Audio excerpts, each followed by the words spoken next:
E é isso aí, gente, já estamos de volta, né? Coisa rápida, o intervalo foi rapidinho, porque a gente tem muito trabalho pela frente. Por falar em muito trabalho pela frente, né? O caos continua, tá, gente? Eu estou indo agora para a rua Padre Feijó, fica ali em Santa Cecília. Olha a situação que o pessoal está atravessando na região. Olha aí, gente. Vê se tem condições, né, do cidadão viver num local como esse. Não tem condições, né?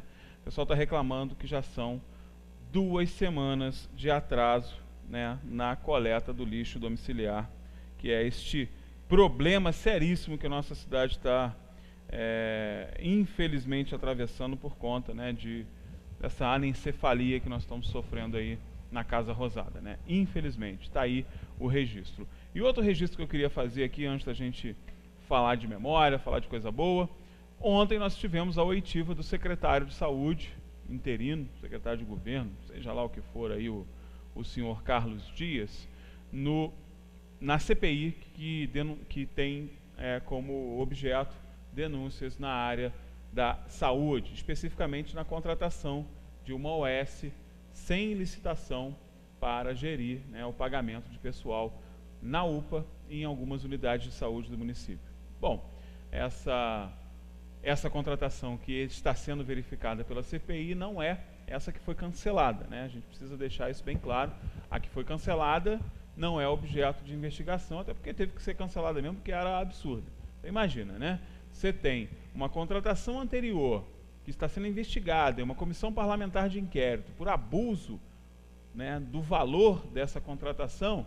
Aí o governo, sabendo dessa investigação, sabendo desse processo, contrata uma outra mais cara ainda, né? Situação, por óbvio, absurda, né? E por isso teve que ser cancelada também. Mas o responsável por essas contratações, as duas, é este senhor que está aí sendo recebido na comissão parlamentar de inquérito. O Carlos Dias deu a sua oitiva lá, deixou as suas justificativas e a gente segue aqui esperando o desfecho desse processo.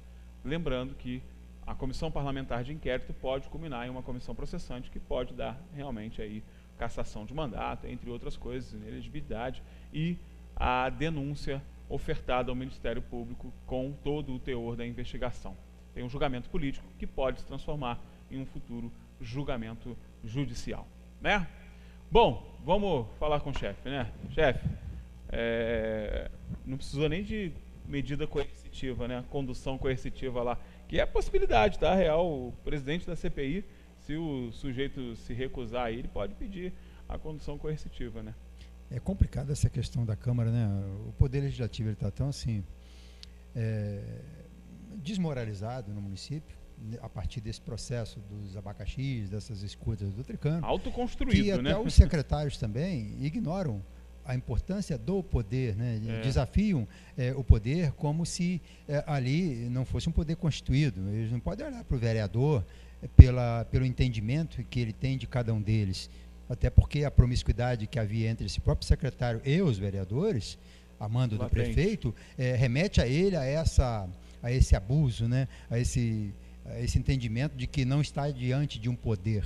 O secretário interino de saúde e secretário de governo e cupincha do prefeito nas suas maracutaias lá, ele não tem ele não pode ter essa liberdade, ele não pode se dar esse desfrute de não olhar para os vereadores e entendê-los como representante do poder legislativo. Ele está à frente de um poder, né? Você vai... eu acho que ele faz pior, né, Vanderlei? Porque ele, além de não reconhecer a legitimidade desse poder, que não tem o menor sentido isso, né? Ele não é Deus para fazer isso, nem está acima da Constituição, ele também ele tira a legitimidade, né, por conta própria, tira a legitimidade de instituições importantes, como, por exemplo, o Conselho Municipal de Saúde, que ele diz não reconhecer, né? Ele tem essa... Mas como assim? Quem é você? Ele tem essa liberdade de afirmar para um poder legislativo, que ele não reconhece o Conselho de Saúde. Mas a função dele, de secretário de saúde, depende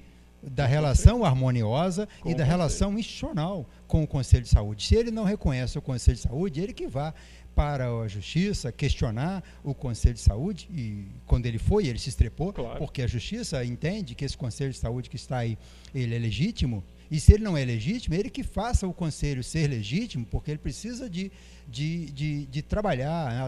As decisões do secretário de Saúde, elas permeiam pela relação institucional com o Conselho, né? Sem o Conselho ele não pode fazer nada, sem o Conselho ele não pode fazer as contratações, a gestão da saúde não existe sem o Conselho, porque é um mecanismo legal hoje. Agora, será que ele estava revoltado porque o Conselho, por exemplo, deve ter brigado com ele com relação a essas contratações sem licitação? Será que isso está incomodando? Esse modelo de conselho no Brasil está muito fragilizado, né? Você vai ver as pessoas que vão para os conselhos, elas são tão desrespeitadas nessa relação que acabam ficando lá só aqueles que se sujeitam, aqueles que estão pendurados num carguinho qualquer com o prefeito, num interesse qualquer com o vereador, que faz o jogo do prefeito ruim. Quando a gente fala de prefeito ruim, quando a gente tem um prefeito bandido que torna fragiliza as instituições com as suas práticas nada republicanas, né? A gente vai também desmerecendo e destruindo esse processo de governo, né? Esse processo que é necessário, esse processo administrativo, onde o Conselho de Saúde, que é representado por pessoas que representam interesses da saúde, ele busca o que é melhor para a saúde, mas o prefeito vai lá e pendura lá os seus apaniguados nos conselhos. Estou falando só de saúde, não. No Conselho de Educação, nos conselhos, todos, né? E com isso ele vai trazendo, quebrando as instituições, né? E quebrando essa relação, ao ponto de sem vergonha de um secretário ir para frente dos vereadores que eram os seus cúmplices até pouco tempo. Depois que houve a briga e tal, não é cúmplice mais, eles estão já meio que brigados, mas vai lá e tem esse desplante de desafiar, de dizer que não reconhece o Conselho de Saúde e por isso ele não ouve e tal. Realmente, e sem entender, e sem perceber que ele está diante, que ele é investigado, que ele é réu numa comissão de investigação, numa comissão parlamentar de inquérito, que tem um poder de fiscalização e um poder de polícia. E por isso ele tem que se colocar ali na condição de réu, na condição de investigado, na condição de quem tem que dar explicações e não de apresentar bravatas estúpidas como essa. Absolutamente estúpidas. Vamos para a foto do dia, vamos mudar de assunto, daqui a pouco a gente vai voltar a falar, né? Nós mostramos vamos lá, Rica, por favor. Nós mostramos aqui há pouco tempo esse aí uma imagem do Hotel Residência. Hotel Residência, mas é sempre bom falar do Residência, né? O Residência é um hotel construído nos anos 40, foi inaugurado em 1948. Nesse hotel aí trabalhou o dono da Taberna Alpina, Bela Snir, né? Ele trabalhou de gerente desse hotel no finalzinho dos anos 40, né? Dos anos 50, até que ele abriu com Dona Erna a Taberna Alpina, né? Que é um estabelecimento comercial. E o Hotel Residência, que é de 1948, está fazendo então esse ano 70 anos. 70 né? anos. Então, até hoje, tá, gente? Esse ciclo da vida, de nascimento, crescimento, amadurecimento e morte, né? Esse ciclo que o homem obedece, né? De meia idade, né? Então esse senhor Hotel Residência aí com seus 70 anos já está numa fase de terceira idade, né? Já está aproveitando o resto da vida. Mas é interessante que esse hotel, embora seja um prédio de 70 anos, ele está de pé, normalmente cumprindo outra função, mas ele é como se fosse um bem desaparecido do município, um bem tombado mesmo na essência da palavra, um bem que ele sumiu. Ele passa desapercebido, eu diria. Ele passa desapercebido. Porque essa imagem que você está vendo aí, por exemplo, talvez você tenha dificuldade de identificar onde ele está, você que não conhece, né? E ele está lá intacto. Mas ele está do mesmo jeito que está aí, inclusive, né? Mudou um pouco da pintura, ali onde era a varanda foi fechado, mas continua exatamente desse jeito, né? Só que ele está meio que cercado, né, de construções agora, né? Se a gente achar na nossa fotografia de painel, ele está ali no cantinho, no meio de todos esses prédios. Né? Aí, essa foto do fundo aqui. Mostra ele está ali no cantinho, né? Perdido, está aqui, sumido, ó. Tá aqui, mas naquela época, você não tinha como passar pela reta sem olhar e ver o hotel Residência. Né? Os outros prédios foram envelopando e sumindo com ele. Eu trouxe umas 2 ou 3 imagens Vamos na lá, sequência Rica, passar, que mostra bem o que seria esse hotel. Tá aí, o olha, hotel, com o dedo de Deus. quem passasse fundo, pela reta, ele era tão imponente quanto o dedo de Deus, né? Você verdade. tinha a presença dele ali. Tá aí, aquela casa um pouquinho à frente é aquele centro comercial, onde era Construmil, na Casa Sim. Regadas, irmão, né? Na outra imagem, acho que dá para perceber também, está aí de novo a imponência dele, né? Lá à direita, bem à frente, depois dos postes, tem o prédio da prefeitura, à esquerda está ali o Hotel Residência, né? E mais uma imagem, está aí de novo, né? Dá para perceber que não tinha como passar pela reta sem vê-lo, né? Passar sem perceber ele é difícil, né? E da varanda, da sacada dele, você vai Olha ver a imagem bonita. o restante da reta, né? A cordilheira, que é uma coisa fantástica, né? Embora a nossa cordilheira da Serra dos Ogros ela atinja, né? É uma parte da Serra do Mar que atinge os demais municípios, mas ela é hoje, muito por mais exemplo, essa imagem não seria Teresópolis. possível, né, Vanderlei? Porque Hoje do não lado dá, aí né? tem uma cadeia de prédios. A cidade está ficando toda Não teria vertical, como né? ver, né? E é o futuro, é o progresso, é uma das características do crescimento, e do próprio desenvolvimento, é essa verticalização das cidades, né?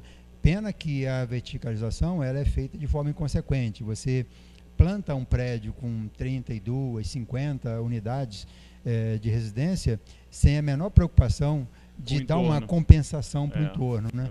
Então, ou seja, você na prefeitura a dificuldade de se fazer uma obra, obter uma licença para a construção de uma casa, uma residência para apenas uma família, ela vai ser quase que a mesma de um prédio de 30, 40 unidades, quando você está colocando 40 famílias morando no mesmo local e não se preocupa de compensar essa região onde vai ter esse prédio, né, para que esse bairro não seja sacrificado. Agriões é o nosso bairro mais vertical, mas a Várzea toda ela está vertical, todo, não praticamente tem mais, não essa coisa da cordilheira já se perdeu, né? Já e hoje o problema maior é o que fazer com todas essas águas que produzem esses prédios e para onde, como é tratado isso, né?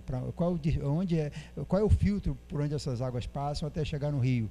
E eu acho que esse filtro não tem muito não. Tá passando, pelo estado do Rio dá para perceber. E para quem não conseguiu identificar ainda aí, né, o Hotel Residência é ali na Tenente Luiz Meireles, quase em frente ao Pedrão mesmo, aquele prédio de esquina. Tem uma banca ali, a banca do Rosalvo, né? Tem a Lorena, baterias embaixo, então você já identificou. Ele dá do mesmo jeito, né? Só tá com uma cor diferente, tá com umas varandinhas ali e tal, mas tem até uma rua que antes não tinha, né? Porque esse prédio foi construído de frente para um jardim, e o jardim virou a rua. O jardim virou Tenente Luiz Meireles, né? Porque nesse processo de construção da cidade, a gente vai ver uma das últimas pontes que foram construídas em Teresópolis é a ponte da Tenente Luiz Meireles, aquela ponte alta ali perto da rodoviária. Aquela ponte perto da aviação Teresópolis. Aquela ponte é de 1971. Olha. Entendeu? 70, 71 aquela ponte, que ela vai ser inaugurada, ou seja, então o hotel funcionou de 48 até 70, 22 anos, sem aquela ponte, sem aquela rua, sem aquela ligação com o outro lado. Você tinha que chegar até Fé para poder ir para o bairro São Pedro. Então, ou seja, tudo vai se transformando, né? Vai mudando e vai melhorando essa locomoção urbana. E as transformações, elas vão tirando algumas coisas e dando outras, né? E tudo tem seu preço, né? E o preço que a gente paga por perder o Hotel Residência é ter essa várzea de ligação mais fácil de um ponto com outro através das pontes, através das avenidas e das ruas que surgiram onde não havia rua alguma. E ele não é hotel mais, né, gente? É um condomíniozinho. É um condomínio residencial, né? Residencial e comercial. Com apartamentos pequenos, né? Bom, chefe está de volta agora só segunda-feira, igual eu também. Então ele só volta segunda-feira, mas eu não vou embora ainda não. Tem mais o Café com Política que eu sei que você está esperando. Hoje vai estar agitado, né, Vanderlei? Tem um monte de assunto aí. Fred vai querer falar de STF, vai querer falar, né, do prefeito do Lixão. Nossa. Enfim, vamos ver. Sem esquecer a saúde, né? E sem esquecer a saúde, né? Que é o crônico que nós temos, né? Então você já sabe, né? Café com Política daqui a pouco. Assuntos bastante polêmicos. Participe com a gente. Nós vamos para o intervalo comercial rapidinho. Já já a gente está de volta.